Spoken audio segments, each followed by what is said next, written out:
नमस्कार, मैं हूं राहुल सिन्हा। छत्तीसगढ़ के दिन भर का अपडेट लेकर हम हाजिर हैं, जहां खबरें विस्तार से और रफ्तार से होंगी। तो चलिए अब शुरू करते हैं आपका पसंदीदा बुलेटिन। अब छत्तीसगढ़ की बारी।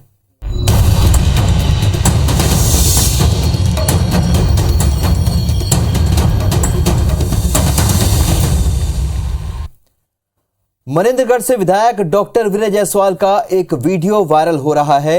क्यों हो रहा है ये वायरल, देखिए रिपोर्ट। मैं उल्टा टांग दूंगा तेरे को भी, तेरे ठेकेदार को भी।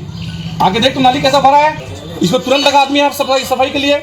अभी अगर साफ नहीं हुआ शाम तक ना तो उल्टा टांगूंगा जितने भी एससीसीएल के ठेकेदार होते हैं। मनेन्द्रगढ़ विधायक डॉक्टर विनय जायसवाल का ये वो वायरल वीडियो है जिस पर अब सियासत गर्मा गई है। वार्ड भ्रमण के दौरान लचर सफाई व्यवस्था से नाराज विधायक जी ने एससीसीएल के सुपरवाइजर और ठेकेदार को उल्टा टांग देने की धमकी दी थी, जिस पर बीजेपी ने विधायक के खिलाफ प्रदर्शन करते हुए सफाई कर्मचारी से माफी मांगने की मांग की है। और उनका एक बयान एक स्वच्छता कर्मचारी के प्रति उसको उल्टा लटकाने की उन्होंने जो बात की है, निश्चित रूप से जो स्वच्छता कर्मचारी हैं और दलित समाज का उन्होंने एक बड़ा अपमान किया है। विधायक विनय जायसवाल को अपने बयान पर कोई अफसोस नहीं है। उन्होंने कहा कि कई बार गुस्से में कड़े शब्दों का प्रयोग होता है और आगे भी ऐसे शब्दों का प्रयोग करते रहेंगे। नीयत जो है वो ठीक नहीं है, वो भ्रष्टाचार की नीयत है और इसके लिए खड़े शब्दों का अगर हम प्रयोग करते हैं तो कहीं गलत नहीं है, आगे भी शब्द प्रयोग करेंगे। माननीयों को तोल मोल कर बोलना चाहिए, ऐसे बयान उनकी मुश्किलें बढ़ा सकती है।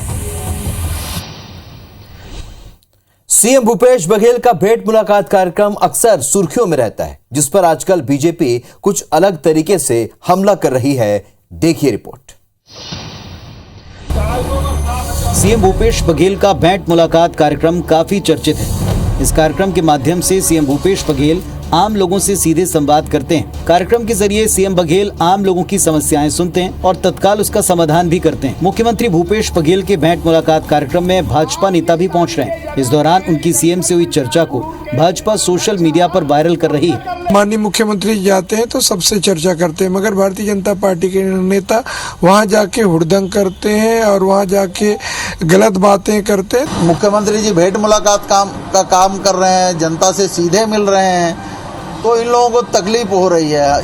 वहीं दूसरी तरफ बीजेपी का कहना है कि अब सरकार की सच्चाई जनता के सामने आ रही है। तो क्या केवल कांग्रेस के लोगों को प्रश्न पूछने का अधिकार है? यदि ये प्रश्न किया जा रहा है तो सरकार को तकलीफ हो रही है, कांग्रेस के संगठन को तकलीफ हो रही है। कह सकते हैं नेताओं का कोई कार्यक्रम आरोप प्रत्यारोप के क्रम से अछूता नहीं रह सकता। और अब आपको छत्तीसगढ़ के बस्तर से जुड़ी खबर दिखाते हैं, जिसके दौरे पर बीजेपी के नेता हैं और बीजेपी के मिशन बस्तर पर कांग्रेस और बीजेपी में जमकर जुबानी जंग भी देखने को मिल रही है। देखिए रिपोर्ट। बीजेपी प्रदेश अध्यक्ष अरुण साव और नेता प्रतिपक्ष नारायण चंदेल इन दिनों बस्तर दौरे पर हैं। साव और चंदेल इस दौरे में बैठकें कर रहे हैं। पार्टी पदाधिकारियों से मुलाकात हो रही है। साव और चंदेल के बस्तर दौरे पर सियासत भी जमकर जारी है। मंत्री कवासी लखमा ने बीजेपी नेताओं के बस्तर दौरे पर तंज कसा। लखमा ने कहा कि बीजेपी के दोनों नेता पिकनिक मनाने बस्तर आए। मैं शुरू में बोला था बस्तर का दौरा आ रहे हैं, पिकनिक करने आ रहे हैं, माला पहनने आ रहे हैं। तो मंत्री कवासी लखमा को लगता है कि साव और चंदेल बस्तर में पॉलिटिकल पिकनिक पर हैं। इस पर बीजेपी कहां खामोश रहती। पूर्व मंत्री केदार कश्यप ने लखमा के बयान पर जमकर पलटवार किया। लखमा के माध्यम से उलझुल बयान करवा रहे हैं। लखमा का बयान तो ऐसा है कि कोई दारू पी करके जिस तरीके के बात करता है, जिस तरीके से उनके बोल होते हैं, उस तरीके से लखमा के बयान होते हैं। कह सकते हैं बीजेपी नेताओं का दौरा सुर्खियों में है। इसकी बड़ी वजह बस्तर है, क्योंकि बस्तर ही वो इलाका है जहां से सरकार बनाने का रास्ता साफ होता है। छत्तीसगढ़ बीजेपी में वापसी के बाद रायगढ़ पहुंचने पर पूर्व विधायक विजय अग्रवाल का जोरदार स्वागत हुआ। कांग्रेस ने कहा कि इससे बीजेपी में फिर से गुटबाजी हावी होगी, जिसका फायदा कांग्रेस को मिलेगा। ये भीड़ रायगढ़ के पूर्व विधायक विजय अग्रवाल के स्वागत के लिए उमड़ी है, जिन्होंने हाल में ही बीजेपी में प्रवेश किया है। बीजेपी से निष्कासन के 4 साल बाद फिर से पार्टी में वापसी के बाद रायगढ़ पहुंचने पर समर्थकों ने जोरदार स्वागत किया। इस दौरान बीजेपी के पूर्व प्रदेश अध्यक्ष विष्णुदेव साय भी मौजूद रहे। मेरा तन मन पूरा हमेशा भाजपा में रहा है। औपचारिक वनवास मेरा समाप्त हुआ है और मैं बेहद खुश हूँ अपने घर में। विजय भाई की घर वापसी हुई है 20 तारीख को रायपुर में, और उसके बाद आज पहला उनका रायगढ़ नगर आगमन है। इस मुद्दे पर कांग्रेस कह रही है कि विजय अग्रवाल की वापसी से बीजेपी में गुटबाजी फिर से हावी होगी और कांग्रेस को जीत मिलेगी। निश्चित तौर पर जहां पर गुटबाजी बढ़ी हुई है वहां एक गुट और बढ़ेगा, तो कांग्रेस को इनके आने से या नहीं आने से कोई प्रभाव नहीं पड़ेगा। कांग्रेस अपना काम कर रही है। ये तो आने वाला वक्त ही बताएगा कि विजय अग्रवाल की वापसी से बीजेपी को कितना फायदा होगा। छत्तीसगढ़ में 1 नवंबर से धान की खरीदी शुरू होनी है, जिसके पहले सियासत गर्मा गई है। बीजेपी ने जहां राज्य सरकार से सवाल पूछे हैं तो वहीं खाद्य मंत्री ने पलटवार किया है। छत्तीसगढ़ में धान खरीदी शुरू होने के पहले ही सियासत गर्मा गई है। भाजपा के किसान नेताओं ने प्रदेश सरकार से सवाल पूछा है कि किसानों का दाना दाना धान कब खरीदेंगे। भाजपा किसान मोर्चा के प्रभारी संदीप शर्मा ने कहा कि छत्तीसगढ़ में विधानसभा चुनाव से पहले राहुल गांधी ने धान खरीदी की लिमिट हटाने की बात कही थी। 1500 रुपए से लेकर 1900 रुपए तक बिक रहा है और एक किसानों को 500 रुपए तक का इसमें नुकसान हो रहा है और इसके जिम्मेदार अगर कोई है तो कांग्रेस पार्टी की नेता राहुल गांधी है, कांग्रेस पार्टी की नेता हमारे भूपेश बघेल हैं। बीजेपी नेता के बयान पर खाद्य मंत्री अमरजीत भगत ने पलटवार करते हुए कहा कि बीजेपी को जब मौका मिला तो उन्होंने किसानों के लिए कुछ नहीं किया। आज हम 98 लाख मीट्रिक टन और इस साल 1,10,000 मीट्रिक टन, तो ये कहाँ तुलना में है। लोग बात कर रहे हैं, लोगों को जब मौका मिला था काम करने के, लोग किए नहीं। अगले साल होने वाले चुनाव के लिए राजनीतिक दलें एक दूसरे को घेरने के लिए कोई मौका नहीं छोड़ रही। बिलासपुर के चर्चित विराट अपहरण कांड के 5 आरोपियों को जिला कोर्ट ने आजीवन कारावास की सजा सुनाई है। कोर्ट के फैसले से पीड़ित परिवार को न्याय मिला है।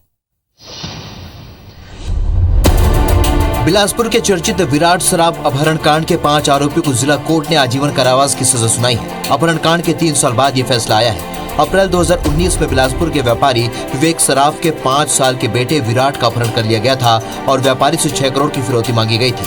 5 दिनों की जद्दोजहद के बाद पुलिस ने शहर के जहरा भाटा के पन्ना नगर से मासूम विराट को सकुशल आरोपियों के चंगुल से छुड़ा लिया था। इसके बाद अपहरण कांड में शामिल विराट की बड़ी मां नीता सराफ, हरिकृष्ण राय, सतीश शर्मा, अनिल सिंह और राजकिशोर सिंह को गिरफ्तार किया गया था। और सारे साक्षी जो थे उन्होंने अपने स्टेटमेंट से, इलेक्ट्रॉनिक साक्ष्य, दस्तावेजी साक्ष्य सभी से ये प्रकरण पूरी तरह से प्रमाणित हुआ है। उसके बाद ही माननीय न्यायालय के द्वारा जो है इसमें सजा दी गई है और बहुत ही संवेदनशील मामला है, बच्चे का अपहरण का मामला है। जिला कोर्ट के प्रथम अतिरिक्त सत्र न्यायाधीश सुनील कुमार जायसवाल के इस फैसले से विराट के परिजन खुश हैं।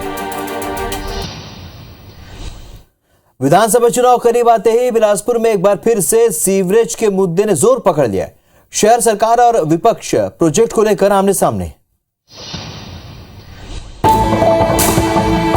बिलासपुर शहर में 2008 में सीवरेज योजना शुरू हुई थी। तब योजना की मूल लागत करीब 211 करोड़ रुपए थी। तब तय समय में योजना का काम पूरा कर लिए जाने की बात कही गई थी, लेकिन 14 साल बीत चुके हैं, अभी भी 2.5 किलोमीटर की लाइन बिछाने का काम बाकी है। 234 किलोमीटर की जो लाइन बिछाई गई है उसका आज तक हाइड्रोलिक टेस्टिंग तक नहीं हो सका है।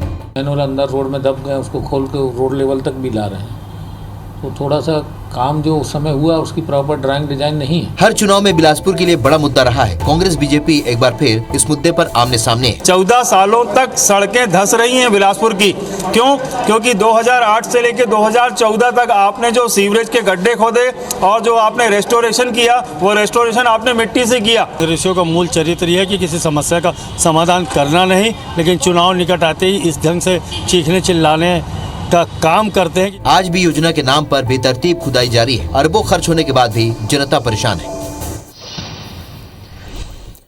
जशपुर पुलिस ने नर्स की हत्या की गुत्थी चंद घंटे में ही सुलझा ली है। पुलिस ने आरोपी को गिरफ्तार कर लिया है। पुलिस गिरफ्त में खड़ा ये शख्स प्रेमिका की बेवफाई से हत्यारा बन गया। पुलिस ने चंद घंटे में ही हत्या की गुत्थी को सुलझा लिया और आरोपी मनोज को गिरफ्तार कर लिया। दरअसल गुरुवार को जशपुर के तपकरा कुनकुरी मार्ग पर स्कूटी सवार नर्स देवकी चक्रेश की सरेराह हत्या कर दी गई थी। युवती के मोबाइल डिटेल के आधार पर पुलिस ने आरोपी को गिरफ्तार किया है। ये जानकारी मिली थी कि एक महिला की लाश जो है वो पड़ी हुई है वहाँ पे। उसका जो है वो हत्या मनोज नाम के एक लड़के जो देवरी ग्राम दोपड़ा चौकी के अंतर्गत हैं उनके द्वारा की गई। आरोपी मनोज और नर्स देवकी का 4 सालों से प्रेम संबंध था। नर्स की नौकरी लगने के बाद देवकी किसी और से प्रेम करने लगी और मनोज को नजरअंदाज करने लगी। उसके पास जो टंगिया पहले से लेके आया था वो एक गौचा में बांध के लेके गया था। उससे उसके सिर पे वार किया, लड़की गिर गई और फिर वो टंगिया और वो गौचा वहीं पे छोड़ के वो आगे भाग गया वहाँ से। माली का काम करने वाला मनोज हत्यारा बन गया और अब सलाखों के पीछे पहुँच गया। छत्तीसगढ़ में लंपी वायरस की आहट से पशु चिकित्सा विभाग अलर्ट मोड पर है। पशुपालक किसानों को भी अलर्ट रहने के निर्देश दिए गए हैं। बीमारी के लक्षण दिखने पर तुरंत विभाग को सूचित करने को कहा गया है। दुर्ग जिले में लंपी वायरस के संदिग्ध 4 पशु पाए जाने से हड़कंप मच गया है। संदिग्ध पशु का सैंपल जांच के लिए रायपुर भेजा गया है। फिलहाल 4 संदिग्ध पशुओं में से एक की मौत हो गई है। एक को पशुपालक ने आइसोलेशन पर रखा है, तो वहीं 3 अन्य आवारा पशु हैं जो इधर उधर भटक रहे हैं। पशु चिकित्सा विभाग ने पशुचालक किसानों को अलर्ट रहने को कहा है। साथ ही लंपी वायरस के लक्षण दिखने पर सूचना देने को कहा है। आइडेंटिफाई एक ही का हुआ है। आइडेंटिफाई मतलब ये है कि अभी उसमें पुष्टि नहीं हुई है। पुष्टि होगी तभी हम बता पाएंगे। सैंपल उसके 4 के भेजे गए हैं, जिसको मतलब थोड़ा सा ऐसा था कि भाई 4 का हमने सैंपल भेजे हैं, लेकिन अभी पुष्टि एक की भी नहीं हुई है। और उसमें जो है जानवर कुछ ठीक भी हो गया है, जैसे कांति भाई के यहाँ का है वो जानवर ठीक हो गया है। लंपी वायरस एमपी, राजस्थान और गुजरात में कहर बरपा चुका है। ये बीमारी अप्रैल में पाकिस्तान के रास्ते भारत आई थी। इसमें कम रोग प्रतिरोधक क्षमता वाली गाय में संक्रमण तेजी से फैलता है। इस बीमारी का कोई इलाज या टीका नहीं है।